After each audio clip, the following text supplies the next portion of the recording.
In today's video, I'll walk you through the exact step-by-step process that I would use to improve your fire protection company's local SEO performance. This won't be like most generic SEO videos that you see on YouTube.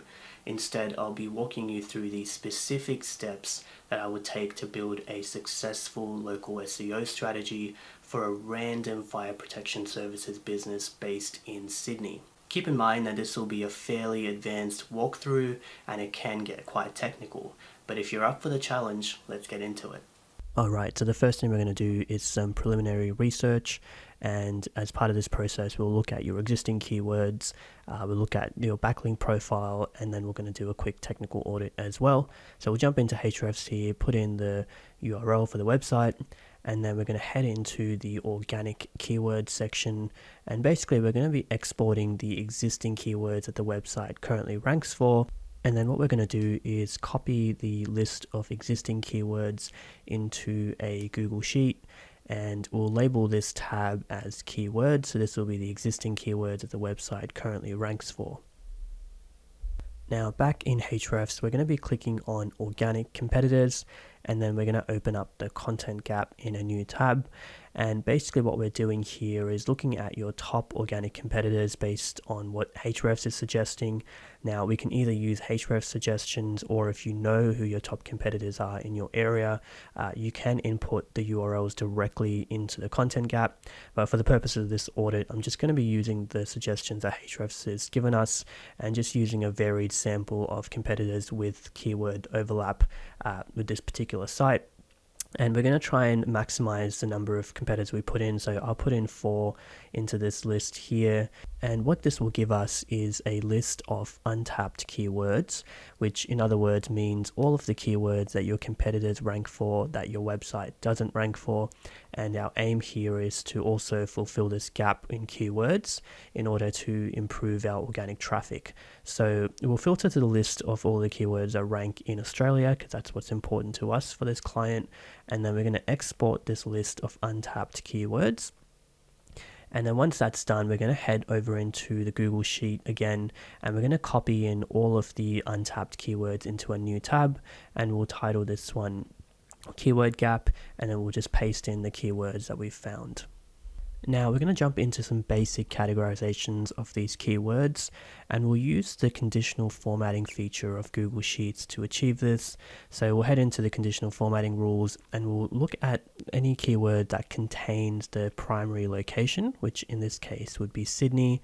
And what we're looking to do here is just highlight the most important keywords with commercial intent, and we'll repeat this process for all of the secondary locations. So for this particular business, they're based in Strathfield, so that'll be one of the other secondary locations. And then we can also put in the state, which would be New South Wales.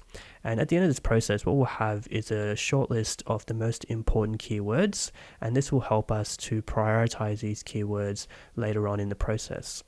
Okay, so the next thing we're going to be doing is heading back into Hrefs, and then we're going to head into the link intersect section.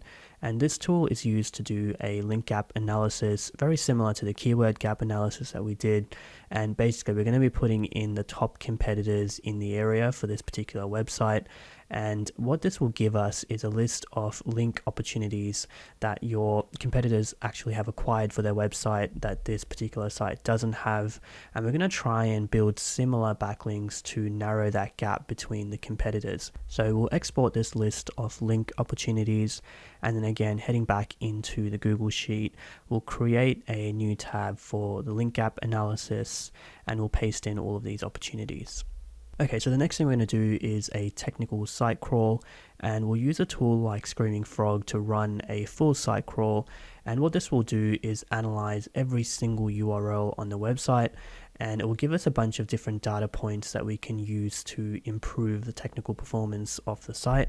So if we head into the API section, what we're going to do is connect up 2 different tools here. Now usually if this was one of my client sites, I would actually connect up the Google Analytics 4 and Google Search Console to give us those data points as well. But in this case, because I don't have access, we're basically going to be using 2 different tools, and the first one will be Hrefs and then PageSpeed Insights. So we'll put in the URL in the search bar at the top, and then we'll head into the settings for PageSpeed Insights, And I'm going to be making a bunch of different changes here. So the first thing I'll do is connect up the API for PageSpeed Insights, and what this will do is give us a score for each URL in terms of how well it loads. And I'm going to be changing some settings just in terms of what we're going to export from this crawl. Now, for the purpose of this very high level audit, obviously we're not going to be exporting all of the different data points that it will give us, because there are quite a few. Basically focused on the performance score and a couple of other high level metrics just to give us an idea of the core Web Vitals performance of this website.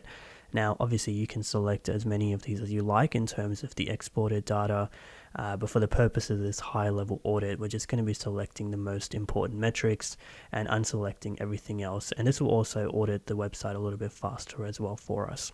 So once that's done, we're going to head out of that screen there, and we're going to jump into Href settings. And again, we'll connect up the API here. And for Hrefs, it's quite simple. We're really only looking at 3 different metrics. So we're going to look at the referring domains, which is the unique number of backlinks that the website has. We'll look at the keywords, which is basically the keywords that are ranking for each URL. And then we're also going to be looking at the traffic for each URL. And that's pretty much it. So we'll finish up with those settings there, and then we're going to start running the site crawl. Once the audit is complete, we're going to export out everything that it has crawled, and this will give us a list of all of the website pages, images, CSS, basically everything on the website. We're going to export it out into a Google Sheet, and then we'll head back into our sheet and create a new tab for the exported data. So this will be titled our crawl, and then we'll paste in the exported data into this sheet here. Now we're going to jump back into Screaming Frog, and we're going to do one more export. So we'll head into redirects and then redirect chains, and we'll export this out, and then we'll head back into the Google Sheet and create another tab called redirect chains, and then we'll paste in that data into this sheet here. Now back in the crawl tab, we'll do some data analysis. So we'll highlight the title column, and then we'll use the conditional formatting rules to find instances of keyword cannibalization.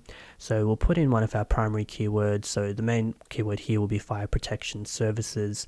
And what this will do is highlight all of the different pages that are using this keyword in the title tag. And what we see here are there's 4 pages that have that keyword in the title tag, which isn't ideal. We want to be targeting one primary keyword per page. In this case, we can see the about page and the contact page have that keyword in the title. So we need to resolve this by removing those keywords from all the other pages that shouldn't be targeting it. So we really only want to be targeting the main service page for that keyword. The about and contact page should really be targeting branded queries. So now we'll put in another rule and look for other instances of keyword cannibalization. So in this case, we'll try and put in the keyword fire door. And what this will show us again is all of the different pages that are targeting that in a title tag. And we can see here there's quite a few, so there's about 4 different pages. Again, we want to remove these keywords from pages that shouldn't be targeting it. We really only want to focus the keyword fire door for the primary service page, which we want to send that organic traffic to. And ideally that page should be the one that's the most relevant and matches the search intent for that keyword. So this will involve a little bit of qualitative analysis, but we just want to be mindful that if we do have different pages targeting the same keyword, that this will be something we'll need to address later on in the process. So we'll continue looking at some different data points, and we'll scroll over to the right and jump into the meta description column. Now, obviously this isn't going to make or break your SEO campaign, but we do want to make sure that we're following the best practices and that we've filled out the meta description for all of the pages. So again, we'll use conditional formatting to highlight the pages that are missing the meta description, and it's just something that we can be mindful of, that we can fill in later on in the process. Now, moving further to the right, we'll jump into the H1 column, and in this case what we're looking to see is any pages that are missing the H1 tag. So again, we'll use conditional formatting to highlight all of the different pages that are missing the H1 tag, and this is actually quite important in terms of Google understanding the context of the page. We know that the H1 carries quite a bit of value, so we want to make sure that we are filling this out for all of the important pages on the website. The other thing that we want to have a look at is to see if there are any pages that contain more than one H1 tag. So in this column here, if there's any content in the H1-2 column, we know that there's more than one H1 tag. And again, this isn't one of those things that will make or break your SEO campaign, but if we want to stick to best practices, we want to have one very clear H1 tag for each page, and any duplicates we can either convert them to a H2 or H3 depending on the contextual relevance of that heading. Now we're going to highlight the unique inlinks column, and in this case what we're looking to see is if there are any pages that don't have enough internal links pointing to them. So we'll filter by any pages that have less than 5 internal links. Okay, so next we're going to jump back into Hrefs and we're going to click on backlinks, and what we want to do here is export all of the existing backlinks for this domain, and then we'll export that data out and head back into our Google Sheet. We'll create a new tab called backlinks and we'll paste in all of the data that we exported. And this is essentially all of the backlinks that this domain already has. And what I like to do here is just head into the anchors column, and I sort that from A to Z. And really the purpose of this is to see how well the anchor text distribution is optimized and if there are signs of over optimization. In this case, we can see there's a lot of branded URL anchors, which is not a huge issue, but as we scroll down we do see some signs of over optimization. What we're seeing here is a number of anchors that have the exact match keywords within the anchor text, and this isn't ideal because this signals to Google that this is a relatively artificially built link profile, and obviously we want to gear our link profile more towards looking natural. So this is something that we'll make a note of at this stage, and we know that later on we'll need to work on diversifying this anchor text profile so that it looks a lot more natural than it currently does. Next up, we're going to use a tool called Local Falcon, and this is a tool I use to perform a in-depth local analysis. And the purpose of this is to work out specifically how well we're ranking for certain keywords in certain areas. So what we'll do is jump into a new campaign, we'll give it a title, and then we'll configure some settings basically to input the data that this software requires. So we'll put in the locations, we'll put in our target keywords and some of our specific services that we're looking to rank for. And once this is done, what it will give us is a map view of how well we're ranking within the radius of the target suburbs that we want to rank in. And we'll be able to see specifically how well we're covering ground for specific keywords that we want to rank for. Okay, so once the scan is complete, it will show us some data points here. And what we see here is the average rank position for this particular website. We're not currently ranking in the top 3 or the top 10 for any of the keywords. We can see here we have one position in top 20 and one in 20 plus. And then similarly, our average total rank is also not featuring in the top 10. And our share of local voice is actually quite low. So both keywords that we've tested here are below 50. And then over to the right here, we'll see our ranking visibility is quite low for both the Fire Protection Sydney and Fire Door Sydney keywords. So quite a bit of work to be done there. And now when we look at the specific map view, what this shows us is our rankings over a radius based on our target location. So we can see we're ranking really well within Strathfield, which is our primary location. And then as the radius expands out, we can see that the positions drop off and we're actually not in the top 10 for most of these keywords here. We're sort of in the bottom of the first page in position 7. 6 is about the highest for anything that's outside of Strathfield. So improving those rankings will most certainly improve organic traffic going to the website as well. And certainly when it comes to overall optimization, we'd look at some of the other keywords as well that we can improve that sort of keyword footprint for. But there's definitely a lot of opportunity here that we can focus on to expand this radius that we're ranking in. Okay, so the next thing we're going to do is use this tool called SiteLiner, and this will give us 2 different data sets. Number 1 is duplicate content on the site, and number 2 is broken links. So what we'll do is put in the website, we'll run a scan, and like I said, this will show us all the duplicate content percentages on the website, and it will also give us a list of all of the broken links. So once the scan is complete, what we're going to do is export out all of the duplicate content and the broken links tables, and we'll input this data back into our Google Sheet.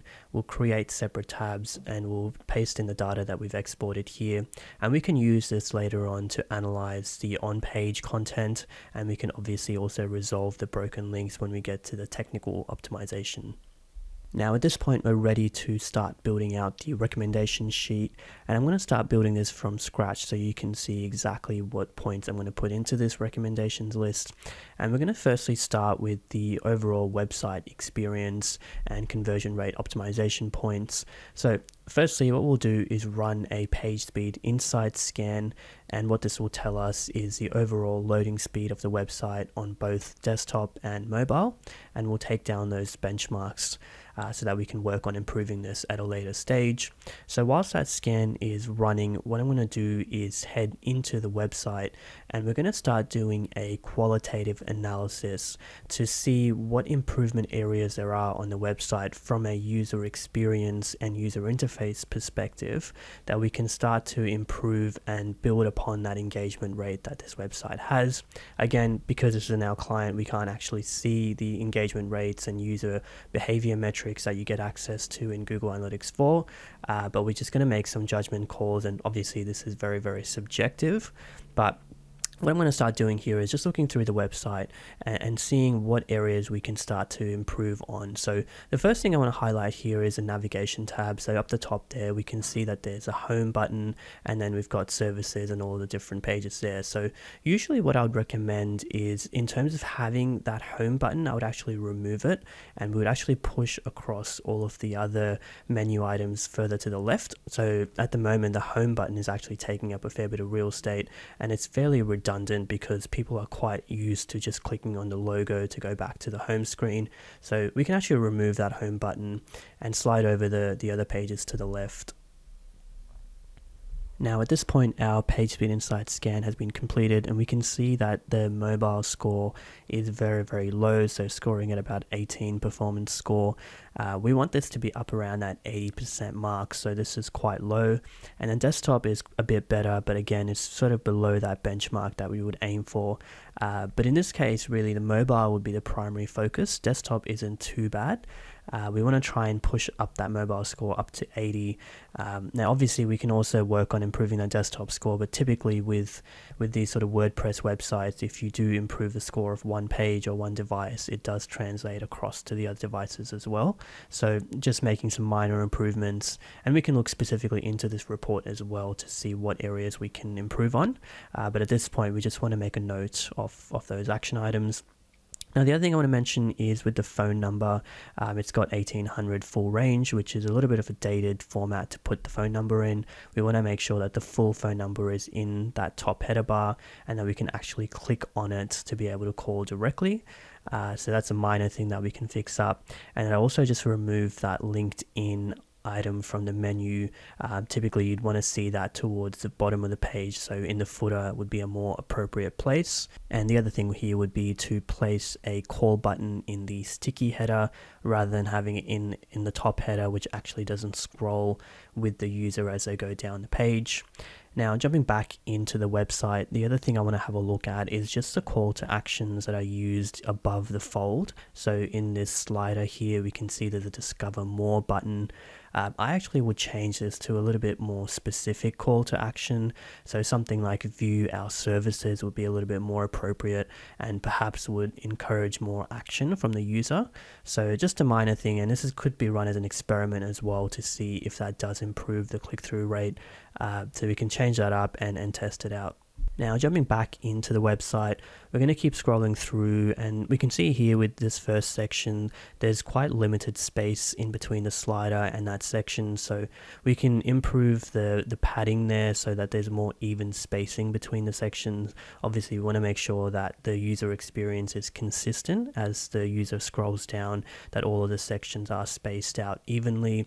And as we scroll down this page, we can see that the design is a little bit dated, but it's not something we'd necessarily recommend that we change up at this stage. What we do see here is this bottom bar. This has two buttons there. We've got a request to quote, and then we've got a call button. Now, the formatting of that call button is actually not consistent with the rest of the website. So just a minor thing, but we'd want that formatting to be the same across all of the phone buttons, just so it doesn't confuse any users that are potentially looking to call the business. And the other thing I'd recommend is we actually remove this call to action button. So this bar has 2 buttons, and that goes against best practices for CRO. Ideally, we should remove that request a quote button that actually already exists in the navigation bar. And what we could do there is actually make that button a little bit more of a call to action rather than just a menu item. So we could turn that into a more clear button that is really highlighted and shows that they can click on it to fill out a quote. Now, looking through the rest of the footer here, everything else looks okay. The other thing I would recommend is we actually remove this newsletter subscribe button. I think for a fire protection services company, it's probably a little bit redundant to have that in there, unless we have a really compelling call to action that highlights a reason why people should subscribe. I think just having that subscribe button without any other information, it's very, very unlikely to lead to any clicks or subscribes. So definitely take that one out, and we can save that space there. Now, the other thing I like to do is just look through the service pages to see if there's any obvious improvement areas that we can make. Now, as a whole, this website does look like it needs a little bit of a refresh in terms of the design, but from a readability and content perspective, it doesn't look too bad.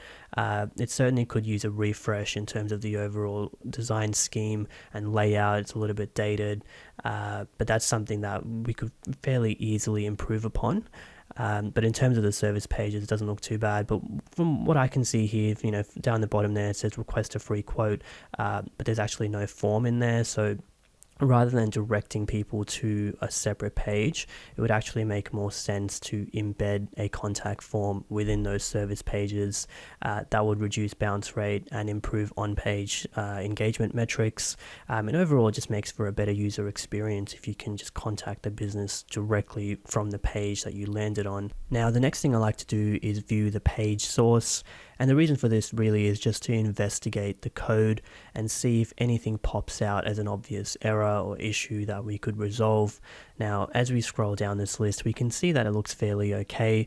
The only thing that I did notice was that it seems to be using the old Google Universal Analytics tracking code. Now, obviously, that's been superseded by Google Analytics 4. So in this case, this website actually isn't tracking any user behavior or traffic metrics, which is very, very important to be able to diagnose and understand how well the website is performing. So that's a key area that we want to fix up. We want to make sure that we install the appropriate Google Analytics 4 tag, and potentially if the account hasn't been set up, we actually need to set up that Google Analytics 4 account and then set up that tracking code. And then we can remove that existing Universal Analytics code just so it doesn't cause any conflict, and it's redundant code, so it actually doesn't need to be there anyway. Now, back in the website, I'm just having a look through some of these blog posts. Obviously, the design is a little bit dated, but really what I'm looking for here is the on-page optimization. We can see here that the heading tags haven't actually been structured that well, and it's missing a H1 tag. So most likely that's consistent across all of the other blog posts as well. So one of the items I'm going to put into the recommendations list is to review the on-page optimization for blog posts, as obviously that's something we can very easily fix up and upgrade those posts as necessary. Now, the final thing I want to mention is updating the sitemap. I was having a look through the existing sitemap, and I think the URL structure of the website could be improved. It can be consolidated and streamlined a little bit so that the important pages on the site can be pushed up a little bit further in the site architecture.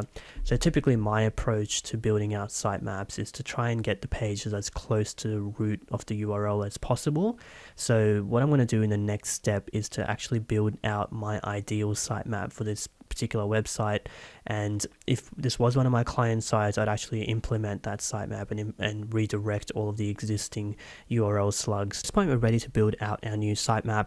I've created a new tab in this Google Sheet called Sitemap New, and we're going to keep it pretty simple. We have 3 columns. The first one is a URL structure, second one is a primary focus, and then the third one is a target location for each of our service areas. The purpose of this exercise really is to build our ideal sitemap. So any variances that we want to make to the existing URLs, we'd map those out here, and we'd map this out across the whole site. So every single page on the site will have a URL that we would like ideally for it to have. Protection company, that means there's a variety of different service areas that we want to map out. So you've got things like fire extinguisher, fire doors, fire equipment maintenance, and then of course fire protection services as well. So we want to map this out across all of the different categories. We also want to have a look at the competitor sites to see what different service areas they've got, and it doesn't necessarily matter whether this site has all of those services as well. We just want to have them in the sitemap so that in future, if we do need to use these slugs, we have them ready to go for this particular site. Now, I'm being pretty comprehensive with this. I am looking through the content on the page as well. At this point, we want to have an idea of what the primary keyword will be for each of these URLs, because it is very important to have that primary keyword in the URL for that specific page. So it does require a little bit of qualitative analysis. And for a fire protection company, we also need to work out whether we need to have separate pages for certain keywords and certain services. So it requires a little bit of manual analysis here, and also a good way to figure this out is to just go into Google and type in the primary service areas that we want to rank for and see what's ranking in the top 10 results, because that will help us to build this out further. It will also help us to figure out what primary keywords we want to target specifically in which pages. So as you'll see here, I'm going through the whole website, all the branded pages, the about pages, contact pages, they're all going to be in the sitemap. And then once this is complete, we'll actually start to roll this out. Sitemap is done, we're going to start preparing these pages for optimization.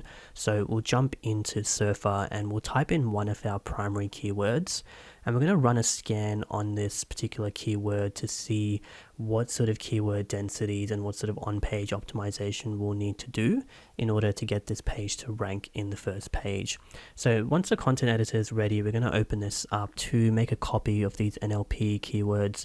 Now, NLP stands for Natural Language Processing, and it's very important for Google to be able to understand the context of the page. So we'll copy all of these NLP keywords, and then what we're going to do is head into ChatGPT, and I'm going to paste in the NLP keywords, and I'm going to create a very simple prompt for ChatGPT to give us an initial draft for this very transactional keyword. So these will be people specifically looking for fire protection services in their area. And then what this will do is give us an initial version of the content that we can work on for this particular keyword. So we'll start by putting in the prompt, and then ChatGPT will start coming up with a very basic first draft for this keyword. Now remember, the purpose of this isn't to get the final version from ChatGPT, it's really just to get a foundation. So once this is complete, what we're going to do is copy this content and we'll paste it back into Surfer. And we can see that just from this initial draft that we've got a very solid surface score, and most of the NLP keywords are already in the content. So like I said, we're not going to be using this directly. We're going to use this as a foundation to customize and put in more brand specific content, but it does give us a very strong foundation. Now we're on to the final piece of the puzzle, which is backlink building. This is very, very important for both your local pack rankings and your traditional organic rankings. So we want to make sure that we're focusing on high quality links. So it really is quality over quantity. And one of my favorite things to do as a starting point is to look through the link gap analysis, because this will give us some really strong ideas for what types of links we want to acquire for our fire protection company. So this is a solid starting point. And then the other thing you can do is head into ChatGPT and you can put in a basic prompt for it to give you link bait ideas specifically for fire protection companies. And what this will do is churn out some really solid ideas for linkable assets that you can build for your website, and these naturally will acquire links if they are written really well and are relevant to your primary service offerings. This will give you quite a few ideas, and you can repeat this process any number of times that you'd like. Obviously not all of the ideas are perfect, but I would say at least 50% of the ideas it gives you tend to be really, really relevant and would make for some really great linkable content ideas.